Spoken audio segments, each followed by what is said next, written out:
Welcome to Skyline Entourage Offsite, a podcast where we explore everything events, experience, and marketing. For more than 20 years, Skyline Entourage has been designing custom exhibits and working with companies to produce their events worldwide. Join us as we discuss new ideas and chat with industry experts to bring you the latest. Egil, you know me from our days at Mattel and Megablocks. Yeah. I'm currently a creative strategist for Skyline who's specialized into trade show marketing. So what I do is I look at the strategy when client comes to us and the design of their booth, and I help them execute on that and have them for the best presence at shows and events. Mm-hmm. Skyline is obviously operating in that field. Mm-hmm. And then we have my colleague Carla here, who's specialized in the marketing and communication for the company. Mm-hmm. We're super excited to actually talk to you and chat about all kinds of different things, because I think for our audience it's going to be interesting to listen in. You have so much experience in, if I just go down the list, global experience for sure, in procurement, manufacturing, logistics, supply chain, retail, e-commerce. I mean, the list kind of goes on. Mm-hmm. And you're currently Chief of Global Technology Network and Product Strategy at PostNord. Yeah. I thought you can just introduce yourself a little bit more and tell us a little bit about who's PostNord and what are you doing there right now? So PostNord is a state-owned company owned by the Swedish state and the Danish state. And we offer services similar to what Canadian Post and Purelator and SCI is doing combined in Canada, just to make a reference to Canada. Mm. So we're into warehousing and fulfillment, heavy logistics like groupers and truckloads. We're into parcel distribution, and we are into letters and mail. So we're operating in Denmark, Sweden, Norway, and Finland, and part of northern Germany. We are the biggest employer in the Nordic in terms of headcounts, and one of the biggest companies in the Nordic. If you want me to elaborate a little bit about what I'm doing, I'm defining the strategy for how we should operate in the future to win in particular within parcels. So definition of parcels in PostNord is eCommerce. So how do we win in this area? Because you can say the mail and the letter volumes is declining, and we need to find the future revenue and profit from parcels, i.e. e-commerce, and e-commerce defining as B2B and B2C, and probably also C2C. And we need to make a strategy, which I'm working on, of what products and services do we need to offer in the future to win in this segment.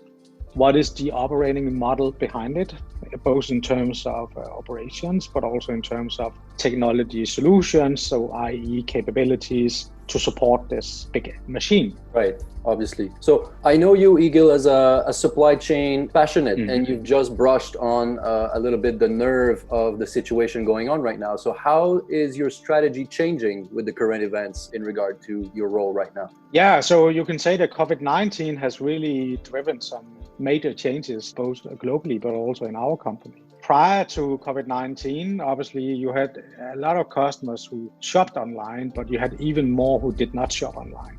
And what the COVID-19 have done, if I should try to simplify it, is really it just compressed 2 years of growth into like 4 to 6 weeks. Wow. So we just see a significant increase in volumes, which just came just because of this, that people had to stay home, work from home, businesses were closing down and all that. So that's one area where we can just see the volume has just increased 2 years gross volume into like 4 to 6 weeks. Right. Another dimension which is interesting is that obviously as people are home, they're looking more to like home offerings. But the offerings they wanted and also what we had to cater to is that this in-person contact is not allowed and was not allowed. So we needed to make a solution, a technology solution, where we could bring a package to you without being closer than 6 feet to each other. So somehow you need to sign for receiving the parcel. So we put the parcel on the staircase and go 6 feet back, and you sign on an app that you have received. So all this like interperson kind of thing, which prior to COVID-19 was the most normal thing for everybody, suddenly is something you can't do. So we need to develop technologies and processes and procedures around it. And what we really can see now that is that there's a greater need for unattended deliveries rather than attended deliveries because of all this. Right. I've seen you did some significant improvement with your past role as Penguin Pickup, for example, and it's probably something you want to bring to the company right now, right? When it comes to those kind of pickups, right? Yeah, for sure. You can say that it's very interesting if you talk about this between a service point where you pick up yourself at your own choice, or you're at home and you need to wait for somebody who will come and bring the parcel to you. And as people are shopping more online, then what was supposed to be convenient is suddenly inconvenient. For instance, if you're shopping like, let's say, once a week online and it gets shipped to your door, you're fine. But if you shop like every day online from different retailers and you need to be home like 3 or 4 times during the day to receive a different delivery man's ringing on your doorbell, it's not convenient anymore. And that's really where you can see that things are changing and the evolution is changing what's convenient and not convenient anymore. Yeah. What about, I'm interested in hearing your thoughts also though, because you did mention the exponential growth from just people having to move online. And that's not even just consumers having to do their online shopping of any kind. It's also businesses have had to adapt to that and either get online if they weren't there. Yeah. But what about for the consumers who are not adapted to the online anyway? Because there's still a big chunk of audience who won't shop online even if they have the option or need to. So we've seen people like Sam's Club that they did their Drive Up app. They launched it, I think they said in like 6 days or something, where elderly people can kind of go up, drive up, do their little shopping list with an associate, and then off they go.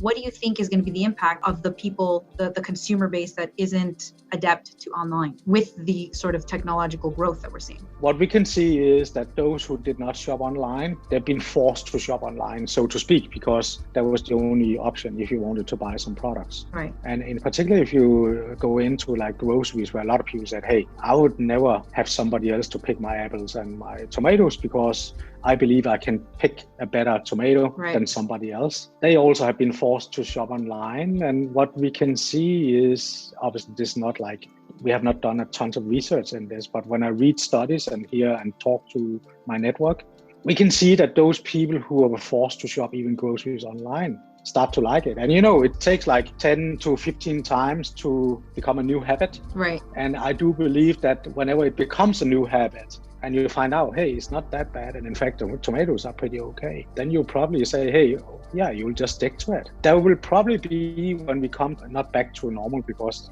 it will never go back. But when we come and settle on a new norm, when the COVID is more settled down, there will probably be some people who say, hey, I want to go back and pick my own tomatoes, but not everybody who went online. So we do believe that it will be sticky for majority, but there will be a certain percentage who will go back to the old patterns and the old habits. And would you say this growth, obviously no one knows, and it's a bit of a special situation right now, but would you say that it's sustainable to have such big leaps in this sector of technology and offering? I think so. Like personally, I do believe that this is the future. I like to go and shop or browse or window shopping in a brick and mortar retailer. For sure I do. But I also been shopping a lot online. It just gives me a lot of time for myself, because I just go, and on the internet, it's so easy to compare prices. It's so easy to compare delivery times and availability of stock. Where when I walk on my feet down to a retail store around the corner, I don't know whether they have the product I want to buy. Yeah. Right? Yeah. And then if they don't have it, I need to go somewhere else. And then suddenly a good experience just turns into like a pretty shitty experience. And you're suddenly ending up spending 4 or 5 hours and you still can't find the product you want to buy. Yeah. So I do believe that technology is also allowing, it gives time back to you. It gives control to your life.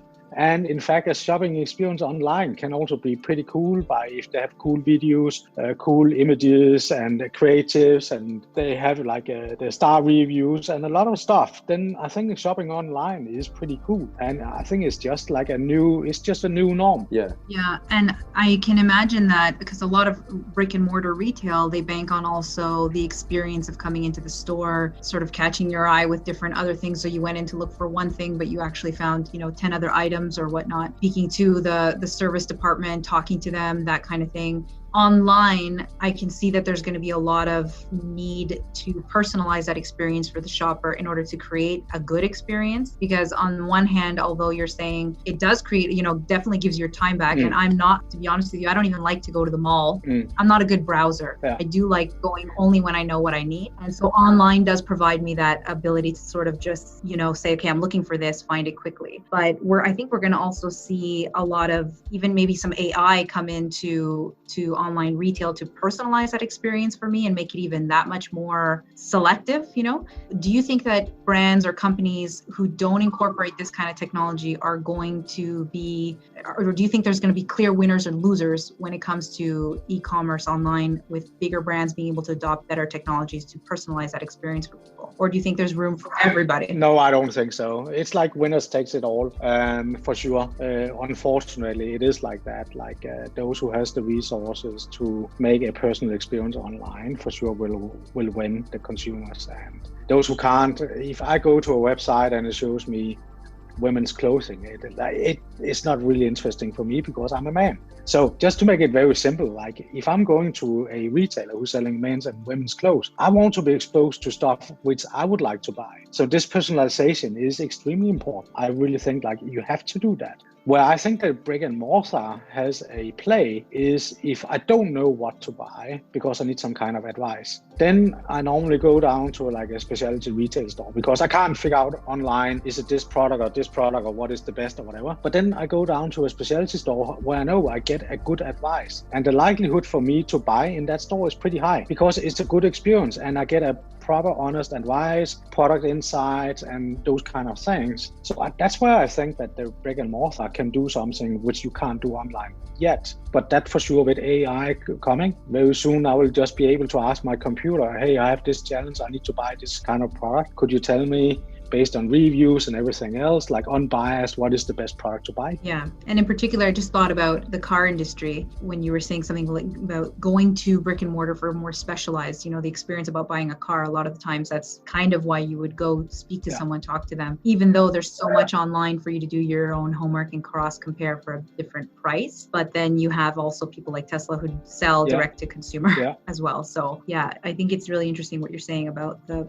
going into a store and having it when really for specialty items or to really get that advice. Do you think though that a lot of brands, or what do you think companies are going to have to do in order to move on to the online space successfully? Like, is there going to be a sort of roadmap that they're going to have to take, because so many have been forced to do it, and are sort of learning as they go. Others, even bigger companies with resources who, I don't know if they're everywhere, but Winners in Canada or Winners in North America, they're predominant, they don't have an online shop. They're a huge retail. So I don't know if they opened yet, but they were opening some of their storefront shops because most of them they have a window storefront. It's not in a mall. So what would a company like that have to do to be a real player in that e-commerce world? Well, I don't think it's a matter of being online. I think it's a matter of understanding what is your business model and what makes you most attractive. And then you define your channels around that. And I think Winners is a very good example. They are like a treasure hunt place, right? Yeah. When you walk in, you always see some items where if you come in another day, that item will not be there. So they're building up this anxiety around that you need to buy it because there's only one left. You can't get it again. So I think that's a super cool business model, but it only works for people who doesn't have a planned purchase. Where if you go into a Walmart, you're going into Walmart because you know exactly, you probably even have a shopping list of what you want to buy, right? Yeah, exactly. And you get pretty upset if you can't get it. Yeah. Right? Or if you shop on Walmart online, it's the same, right? You don't want a replacement item. You just want the items you want to buy. Yeah. Well, Winners is a different model. It's a treasure hunt model. So does a treasure hunt model work online? I don't know. I don't know whether anybody have done it really. Putting like limited items online, there's probably a few who have done it, but I do believe that the Winners model, that they just get so many people through the door, everything. There's always a lineup in Winners, right? Always. I've never been able to go to the cashier right away. I always wait like 5-10 minutes and a Winners. That's a pretty cool business model. Yeah. If I was the CEO of Winners, I would probably just stick to that model. It seems like it works very well. And Costco is in fact the same, just in a different scale. Costco is the same, where It's a treasure hunt, specialty items you can't find anywhere else. I know they're selling online, but I do believe that a majority of the retail sales is coming from the brick and mortar. Right? Are we going to see a little bit more with this ease of offering? Are we going to see more manufacturers offer their product directly to the consumer, you think? Well, the biggest challenge for a manufacturer or a brand, you can say, is that the distribution is just very expensive. So if you take a manufacturer and you always produce in bulk of, let's say, 5, 10, 100,000 pieces at a time, same color kind of thing, that doesn't really fit into the retail consumption. So you need to have like a logistics in between where you warehouse the products, where you pick and pack to orders. And if you're a brand, you do that on a case pack and a pallet level because everything is bulk. And you are just passing on the complexity of dealing with consumers through retailers and online channels. If suddenly you need to apply this model where you're selling by piece and not by case, then all your margins will be eaten up by your fulfillment cost and delivery cost. And as a consumer, if you turn it around, normally when you're purchasing, you're buying more than just one item. You normally, in particular, if you're into like daily products, and groceries, you're not just buying a toothpaste from Colgate and you buy a Coke from Coca-Cola. So there are just certain items where I just don't see that they can go direct to consumers. It just doesn't make sense. It doesn't make sense, right? Then you have some other areas where it makes sense, like for instance, like you and me worked in the toy company. Then you can do it. That's what I was thinking. Yeah. Then for sure it's a different thing, because many times a toy is like planned purchase, right? This is what my son wants, and I'm buying that, and you don't really want to go to necessarily Toys R Us to buy this product because you just buy it online. And it can be other products where you say, I know exactly what I want, and it's like pretty high value, so like it's one product, one transaction. Then you will go to the brand. But when you're getting into this, like buying across multiple brands, low ticket items kind of thing, I don't really see the direct consumer will ever work. Yeah. Sorry for my blunt statement, but oh no, absolutely. It's still, but you're just living a physical world. Yeah. And I think that too many tech companies don't understand. Yeah. There's a physics here, and the moment you can print the toothpaste in my bathroom, yes, I will buy it direct from Colgate. Yeah. But before that, I will not buy one tube of Colgate from have it shipped to my door. It's actually good news for some of the retail, because even prior to this big COVID thing, we talked about retail having problems and whatnot, especially now they're going to be under even more pressure. But it just underlined where is the need for absolute retail is in those sort of sphere and product. So it's actually a good news where in fact it sort of invite people to invest more in that model in a way. Oh, for sure. You need the retailer is like an aggregator, right? Retail is very much logistics. Whether it's brick and mortar or online, it is a logistics model, right? And it's all about distribution of products. That's the value at having, right? They're not like changing the products. They're just distributing products. So they just have to understand how they fit into this play. Just to kind of circle back a little bit to the e-commerce I wanted to ask you about was because we see that even though there's been that surge of everybody moving online, there's been a huge demand on the consumer to change their online behavior, or expectations, I should say. Because beforehand, the expectations to go online was, like Amazon, you get it next day delivery, it's at your house. And now across the board, I'm still waiting on items that I ordered what feels like 2 years ago, but it's really like a week ago, and everybody's sort of asked to change their expectations. So are we going to see a change in the whole scope of e-commerce in terms of consumer behavior expectations, or even on the retailer side of things, or just a different future for how people expect to receive and buy packages? Well, it's a very good question. And the answer is it depends what you buy. And it depends on what your willingness to pay is for a delivery. So if you're buying like a high value item and you feel like you just want it tomorrow, you're probably willing to pay 5% of that value in delivery cost because you just feel like you need it tomorrow, and maybe you need to go on a weekend trip or whatever kind of thing, you need that item. But for daily items, low ticket items, low value, the willingness to pay for delivery is not there from a consumer standpoint. We can see that. Consumers do expect that the delivery is free. And everybody knows delivery is not free, it costs money. So who is paying for the delivery? Consumers don't want to pay for it, or very little, very marginal. It's like a hygiene factor. So it comes back to the shipper or those who sell the merchandise. They need to fund the delivery. And same day, point-to-point delivery is extremely expensive. It's like hiring a taxi, right? Yeah. So that will only be a niche market. So we do believe that, and all research supports this, that a next day option is fine for everybody. And with Amazon Prime, where it's part of your Prime membership for most products, that it's part of the fee, people feel like, hey, I'm not paying for it. But they're paying like what, $89 or $100 per year for Amazon Prime. So they're paying for the delivery, right? But in a different way. So coming back to your question, I do believe that it's very much driven by what you buy. And over time, consumers will adapt to that. So if you need a cheeseburger tonight, you're probably willing to pay through Uber Eats or whoever, $5, whatever it costs to bring it to your door, because you don't want to walk down the street to do it. Right. But if you're buying shampoo and toothpaste, you probably expect it's part of the purchase. And if you're buying a Tesla, you're probably willing to whatever, right? So I do believe that consumers will adapt to what they're buying, and they will understand that, okay, when I'm buying this, that's what I expect. When I'm buying this, it's a different thing. And it's not one size fits all. Yeah, I can even see actually that I've seen a lot of companies before COVID who were trying to be a lot more environmentally friendly, not offering the next day delivery to their consumers. So I can see a lot of companies even trying to jump on that bandwagon or jump on things, labeling themselves as environmentally friendly or whoever, their efforts. I would say that in terms of sustainability, I think it's a real thing now, not only me, but we do see this as a real thing where consumers are willing, if they could shop online and you deliver fossil fuel free or carbon emission neutral or even carbon emission positive, they're willing to choose that. Not everybody, but more consumers are actually willing to pay for a carbon emission neutral delivery. And I know I live in Sweden, which is probably leading in the world in terms of sustainability. But normally you have like a first movers and then the fast followers and then everybody else comes. So we do see this as a trend, and it's a real trend and a real value prop. It is. Oh, that's very encouraging. Yeah, absolutely.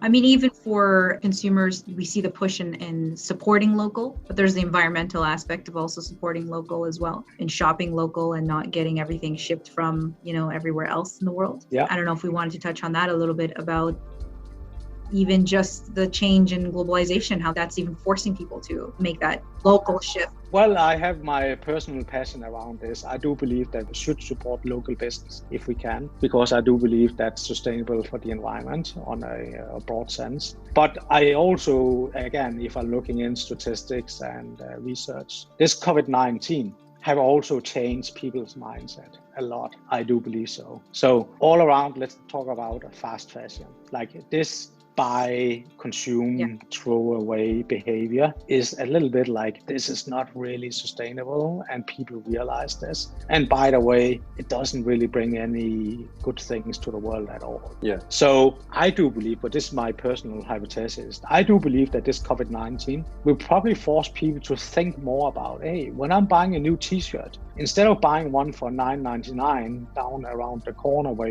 it's been from a sweat factory in Bangladesh or China or whatever, and maybe even child workers, I would rather spend $50 or $20 or whatever the right price is for one which is like sustainable, produced locally around Montreal.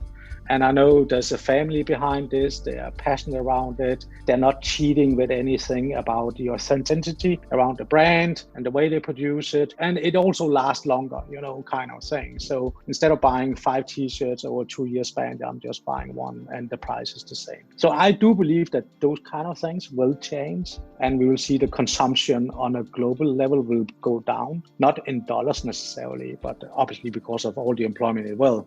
But take that aside, I do believe in terms of volume, it will go down, but probably not in dollars spent. So you think it'll stay down though? Yeah. It will really change people's mindsets on how they're shopping. You don't think that it will revert back? Yeah, and also, you have tried the same as probably another 6 or 7 billion people around the world. You need to stay home, and people realize, hey, cooking is not that bad. I don't need to go to a restaurant every evening. It is pretty cool to cook together and eat together around the table. The basic needs of just to have a hike in the local forest, not walking around and buying stuff in stores all the time. You can't do that because they're closed. There's a new reality where people are realizing that there is more in the world than just consumption. There is in fact some true values which will impact shopping behavior over time. I really do believe so.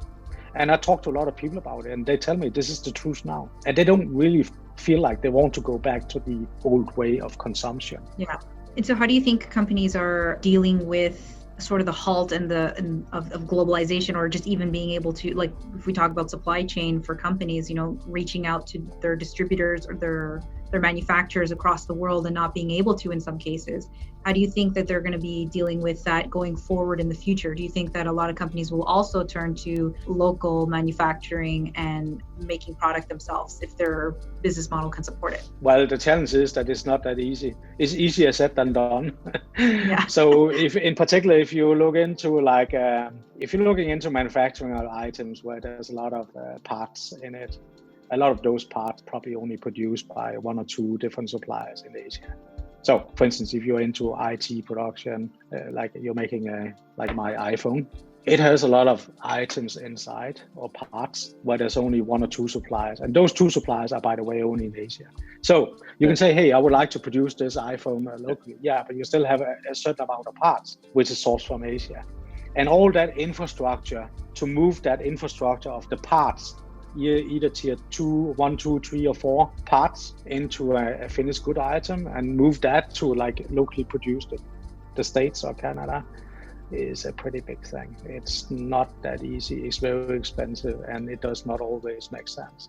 Then obviously you can build up like a low inventory of parts so you can produce locally. I just say the complexity of some products, it's a very difficult thing to do. So I don't think it's realistic, to be honest. And then you have some other products where you just have a more local parts for that finished good item. Then it probably makes more sense that you can do it either full manufacturing or semi-manufacturing or assembly locally. But we are in a global world and we have global competition. So it is really, really difficult to get away and convince consumers, hey, are you willing to pay 5 times more for the same item? Because now we produce it in Canada instead of in China. And there might be a philosophic willingness to do it, but the ability to do it is not there because, by the way, I don't have a job now, right? So, yeah. Exactly. Do you see any rules changing though? Because I know my wife is from Brazil and over there they're pretty strict about taxing product from abroad. We don't have this in North America or very little, and I don't think so in Europe as well. But do you see those kind of rules changing and adapting to that kind of model? In this way, we would have an advantage doing that. That's a tough question because you can say there was a trade war and there still is between the States and China, right? With a lot of duties imposed by the Trump administration. And this is purely a trade war where he says, hey guys, you are just manipulating with the currency. RMB is not on the right level. Yes. So that means that you are in fact out competing local manufacturers in the States by keeping it artificially low. And I do believe he's right about this. There's a lot of things I don't agree with him about, but I do believe there's some truth in what he's saying. And then you can say as a region, like you are in NAFTA, right? Mexico, US, and Canada. Should you have some kind of duty wall around NAFTA to protect your local manufacturing and sourcing? It might make sense because you can say if you don't have it, then your local manufacturers will always be competing with somebody who's probably partly subsidized by a government. And that is also unfair competitiveness. But it's an extremely complex question. And I do believe that will probably be one of the outcomes, that there will be more duties imposed within or as a wall around trading unions. But I'm guessing right now. Let's see how it goes. Yeah. It just sounds like during this COVID time, I mean, I'm sure this has been said so many times, but it's just literally everything is being affected at every level, whether that's companies or people or people that personally. You can see every level of the chain of a business being affected somehow, whether it's their employee to their manufacturing, their supply, everything. What do you think is going to be, what has been the biggest impact for companies or maybe for your company in particular, but what do you think has been the biggest impact for businesses in this time? That you don't need to come to the office and the business still works. I think that is like a big learning. If we look at our company, we've been closed down for 2.5 months, and people have been working from home and it still works fine. And I think that is that in fact, we can have meetings on like we have now with technology. I think that has been the biggest positive thing out of this COVID-19. Yeah. We don't need to jump into a plane and take an interview with you and me in Montreal. We can do it online and it works fine. And we could work together in the same company globally and meeting online. And it's in fact works pretty well because we've been forced to do it. Yeah. Where before it was just a choice, and people don't like to change.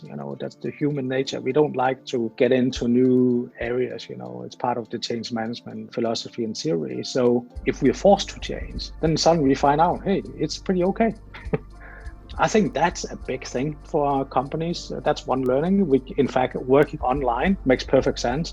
And all that drives, I believe, a lot of other things. Like the reason why people are moving to the city is because that's where all the jobs are. And I don't want to commute back and forth because I'm just sitting in a traffic jam. But now with the COVID-19, you realize, hey, in fact, I can sit in a nice house 50 or 100 kilometers away from my work, and I just come to the office like once or twice a week, and I work from home and everything is fine. I get way more for my dollars I spent by buying this nice house out in the countryside. It's more healthy for my kids. Yeah. There's a lot of other things. I do believe that those kind of things will change also based on this. And then I do believe that companies have also realized that they're more resilient than they believed they were. In fact, very few supply chains has really broken down in the COVID-19. Somehow the supply chain have managed to find replacement parts or find new suppliers, or in fact deal with all this, And we still have been able to buy goods on worldwide with very limited out of stock kind of thing. So it seems like supply chains is pretty agile, more agile than we believed they were. More from this interview after this short break. Worried about finding empty shelves of PPE in stores for your business? Skyline Entourage has made it its mission to support companies' safe return to work, and that's why you'll always have access to a variety of disposable masks, face shields, and hand sanitizers. Visit our website at skylineentourage.com and click on our shop page to view more products. That's skylineentourage.com. Have you seen a lot of that in Sweden, though, the supply, if you go into the grocery stores? Because I know here, for sure in the US, for sure here. I mean, I've gone into grocery stores where I see aisles completely empty. So there's times where you have no access to the toilet paper, then no access to the flour, then no access to, and it's just kind of been moving. And I know a lot of companies have been struggling to just figure out where it's going to come from, at what point, when, how, and doing that. Have you seen a lot of that in Sweden? Yeah, but this is like the bullwhip effect. If you look into supply chain and forecasting, right? If normally when you model a forecast and make a plan, a demand plan, you anticipate I'm selling that many toilet papers every single day out of that retail store because you have the profile for that. Then you have this COVID-19 coming in, and I have no idea why people believe that they need to buy a lot of toilet paper. Probably because they think, okay, I need to be in my house for the next 2 months. I can't walk out the door. I don't want to run out of toilet paper. That's the last thing I want to do. So they go down and buy for, let's say, 3 or 4 months consumption, where in the past they just bought for the next 2 weeks.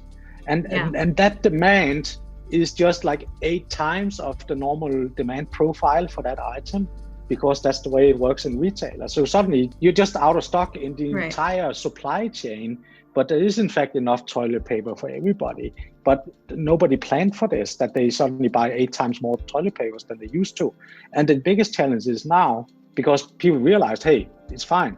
Now I have toilet paper for the next 6 months. Then they're not going to buy toilet paper for the next 6 months, right? And then suddenly it will be full of toilet papers in the stores. Yeah. This is like so damn complex. Some of my language in supply chain is when the demand is seeing those spikes you don't forecast. The best you can do is in fact to cut out the spikes and not plan against it, because it just gives more noise than it adds value to your supply chain. Yeah, absolutely. Yeah. You did mention, not to go back, but you were talking about one of the things you'll see is people kind of moving out to the suburbs. I did want to touch on something because I was listening to a video. I can't remember if it was just recently, but it was the mayor of Montreal, Valérie Laplante, and she was talking. This was the subject about how are people going to retain the value of a city? Yeah. Is there going to be still a need to have these sort of metropolitan cities? It was really an interesting topic actually when you brought it up too, because they started talking about things that people have been planning 30 years down the line to try to make their city a little bit, more pedestrian friendly, greener, the whole 9 yards. We've seen a jump also, like you've seen a surge in technology happen quicker. So you see countries like Italy who have now, widened their sidewalks. They're allowing people to go, there've been all these improvements to their cities that they were planning on doing X amount of years down the line. Even though people can kind of work from everywhere, do you think that, not to go back to e-commerce, but do we see that e-commerce is going to help that or make it worse? Or how do we see that kind of playing all together? If technically you can work from anywhere, why not be in the city if it's very pedestrian friendly and a lot of access to all kinds of things and online shopping and all that kind of stuff? Or will we see more shops like Penguin Pickup?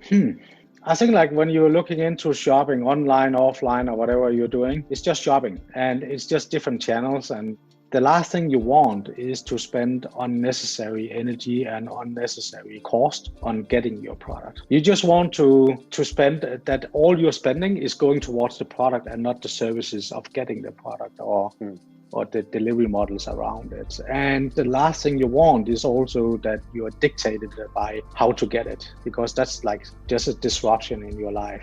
People are on the go all the time now. Right. And people are very dynamic in the way they plan the day. And I don't think, maybe you even realize it yourself. Like, it's not like you wake up in the morning and say, I'm going to do this my entire day. You probably change your plan many times during that. Oh, I want to go here. No, I changed my mind. I'll go here. So then suddenly it makes very much sense that you can just pick up whatever you purchased online, which is like close to where you live. And you don't need to plan your life around it anymore. It's just conveniently located here on your way home, 100 meters from your apartment or house, wherever you live in Montreal. I just know that I just go in and whatever I bought yesterday online from 5 different retailers is just waiting for me. And I'll just grab it under my arm and walk home. And then you also feel like, hey, it's also good for my spend because it's cheaper than bringing those 5 items to my home, because that needs 5 different drivers. Now, you're taking care of the last mile yourself as a consumer, but you don't get out of your way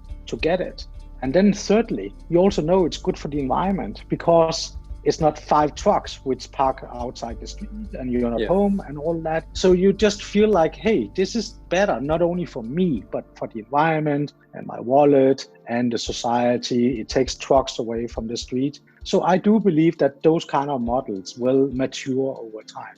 And probably have a big impact in cities as well, though, because I think that even though we maybe presume that people will go out, out to the suburbs, I do think that, I know for me, I wouldn't want to have to jump in the car every time I have to go somewhere. I do like having the proximity, a lot of things around me, able to walk to them, like you said.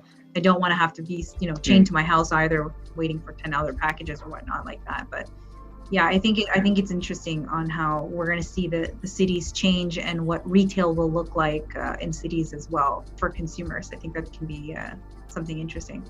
No, I think it's a very interesting. We are definitely getting all the way around. I think I think the sustainability is I really think that's interesting. So also when you're shopping online, everything is packed because that's the way it works, right? Like it needs to be in a brown box. There needs to be some fillers because the product is smaller than the cardboard and kind of thing.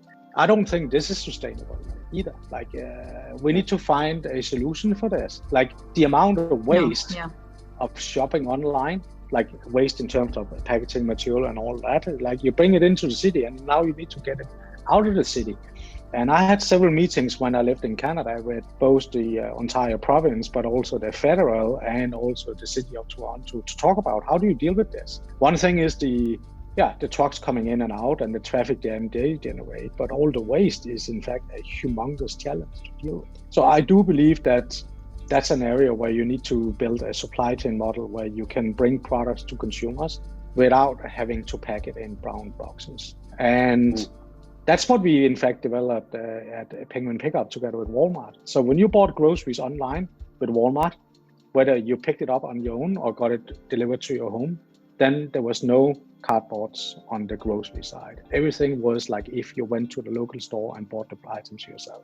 And then you can even get further down to this, which I find interesting, is, hey, if you shop products online, it doesn't mean that the product has to look the same way when you get it delivered. So let me give you one example.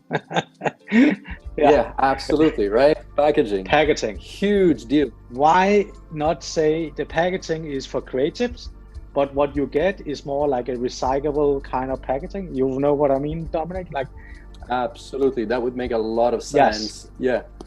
And in particular, if you look into a lot of products, you know, the packaging cost is like representing the majority of the cost of goods sold.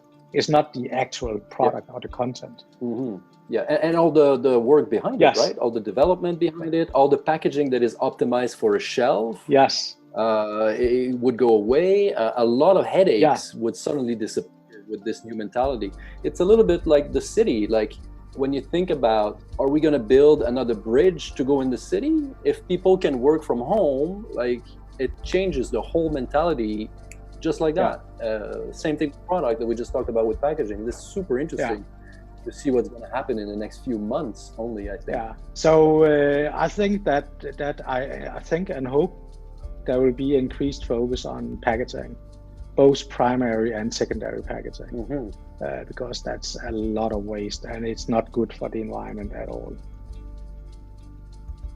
Yeah, actually, when you were mentioning that, I was trying to think of an example in my head, because you're right. There's the primary and secondary packaging that you do get, and I know I've experienced it where you order something online and then Amazon sends you a box bigger than your body with billing, and your item is tiny.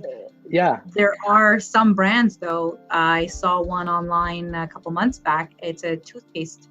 They wanted to change the model of how people brush their teeth in terms of the package is not recyclable, then it comes in more and more and more. So they send you what looks like pill bottles, and it's a chewable. So it's a reusable bottle, glass container that you can use. And the toothpaste is these little chewables that are good for your teeth, good for the environment, for children, the whole thing. And then that's sort of changing.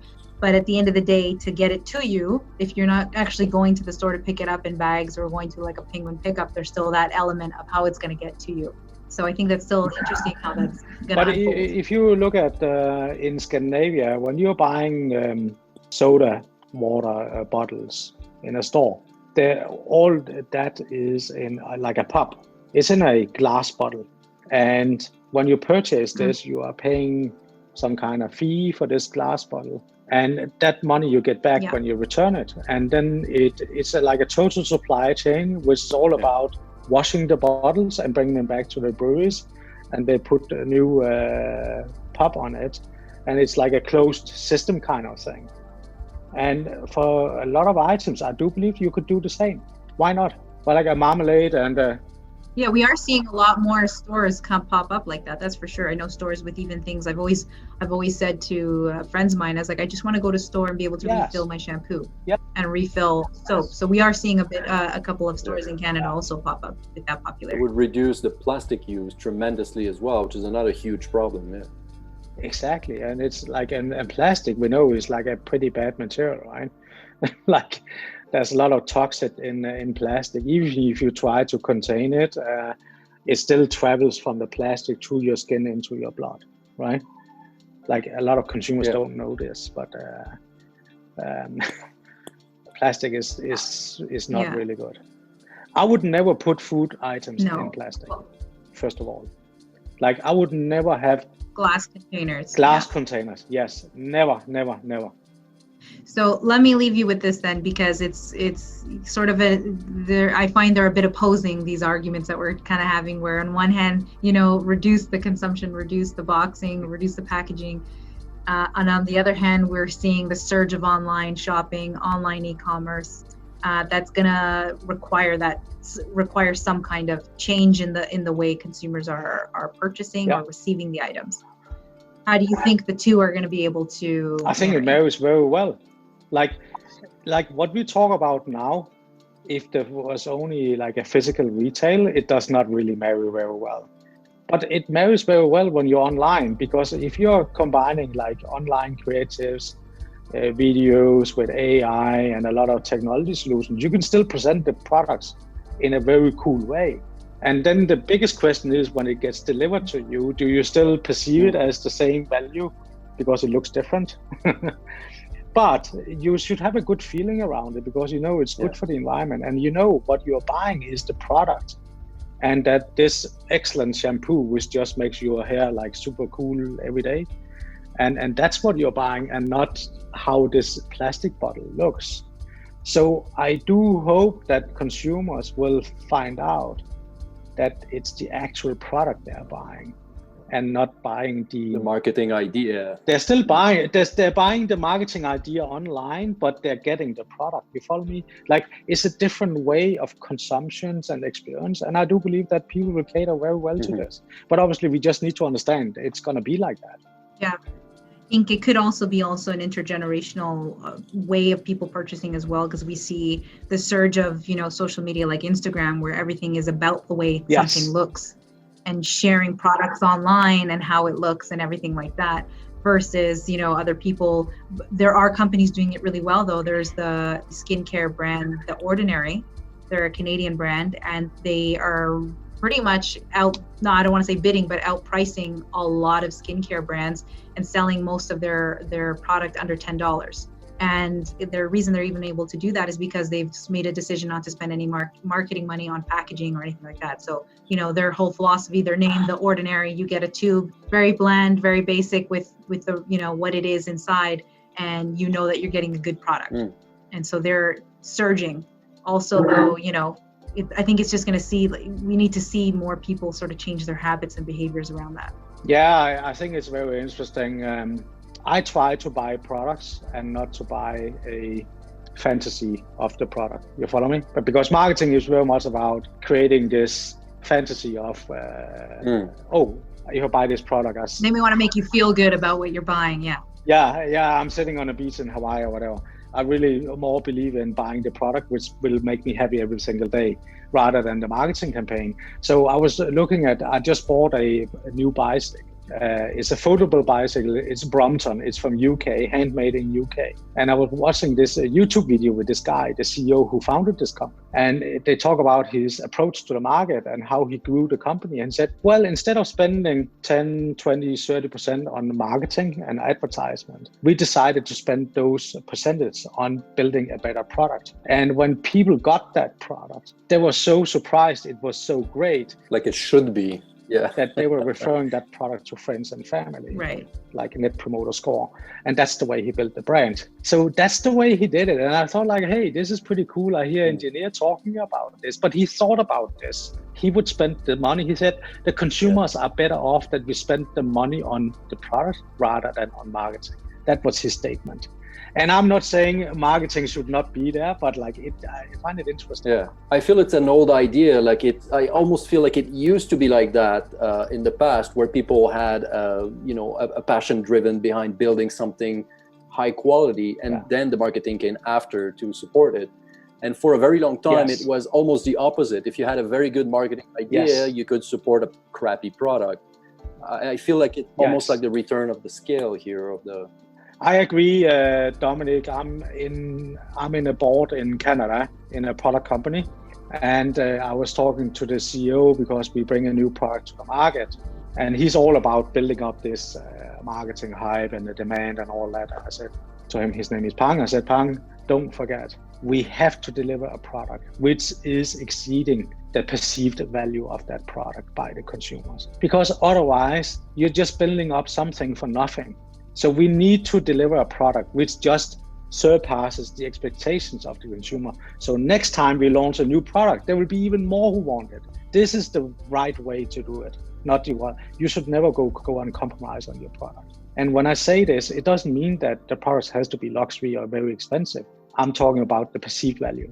So if the perceived value is like this, like say $100, and you feel like you get $120 product for your $100, as a consumer, you feel pretty good, right? I want to buy that again. But if you're spending $100 and the perceived value is $50, you feel like shit. You almost feel like cheated, right? Yeah. And I think that's what people have to understand. Yeah, absolutely. And I think so many times we experience it without even realizing it. And during our daily lives, I don't think people have done a good enough job sort of cutting through the noise of all that and sort of realizing these little things. And now with COVID, everybody sort of has had to take that time to understand, especially people with, if you're out of a job, you really, really focus now on the value of where you're buying things. What are you buying? How long can you make it last? The quality of things. People are becoming a little bit, even that much more aware of consumers and consumer brands. I mean, and even going down the line as to where they're getting, are they getting local? Are they not? What is their, sustainability? Now we've had a time to sort of really process a lot of a brand and a company's front to end, how they're building or delivering products to you. So I think it's really interesting actually to see that. And you're absolutely right, because it's not necessarily a new concept, perceived value. Of course it's not, but it's something that I think only consumers now and people are sort of forced to really be aware of.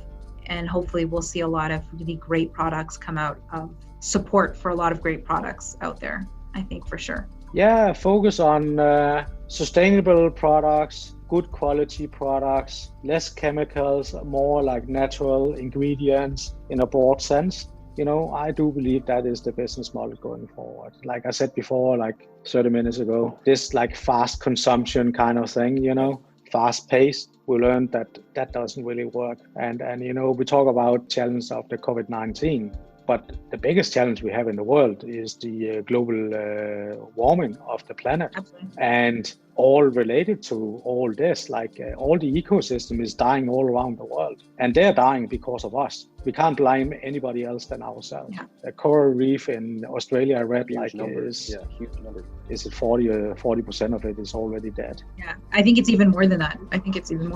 Yeah, and this is driven by global warming. The global warming is because of our consumption. Yeah. So I think maybe the message then at the end of the day, hopefully, will be, if people can take anything from even just our conversation, is, like you said, quality, sustainability, ingenuity, and innovation, whether it's through packaging or online, personalization, experience and all that through retail, online, e-commerce. Hopefully people can take those notes down and sort of see how they can apply those necessary changes to their own product, company, or resources that they have right now. Yeah, and I think companies and consumers and people like us have realized that in fact we can change and we can make a humongous impact if we just decide to do it or are forced to do it. So this global warming, we can in fact do a lot of things. We can just stop traveling. We can work through IT. We can do a lot of things. And I think that's the good thing. Well, when I spoke prior to this crisis, spoke to a lot of friends and family, said, what can I do about the global warming? I'm just one out of 7 billion people and blah, blah, blah, right? But we can do a lot to the better. And I think that's like another good thing we got out of the COVID-19. Yeah, absolutely. I think we had a great conversation and a lot of really good insights here. And it was really, really great meeting you, and also even just chatting for this long. So we really appreciate the time that you took to be with us here, and we're excited to get this out to our audience.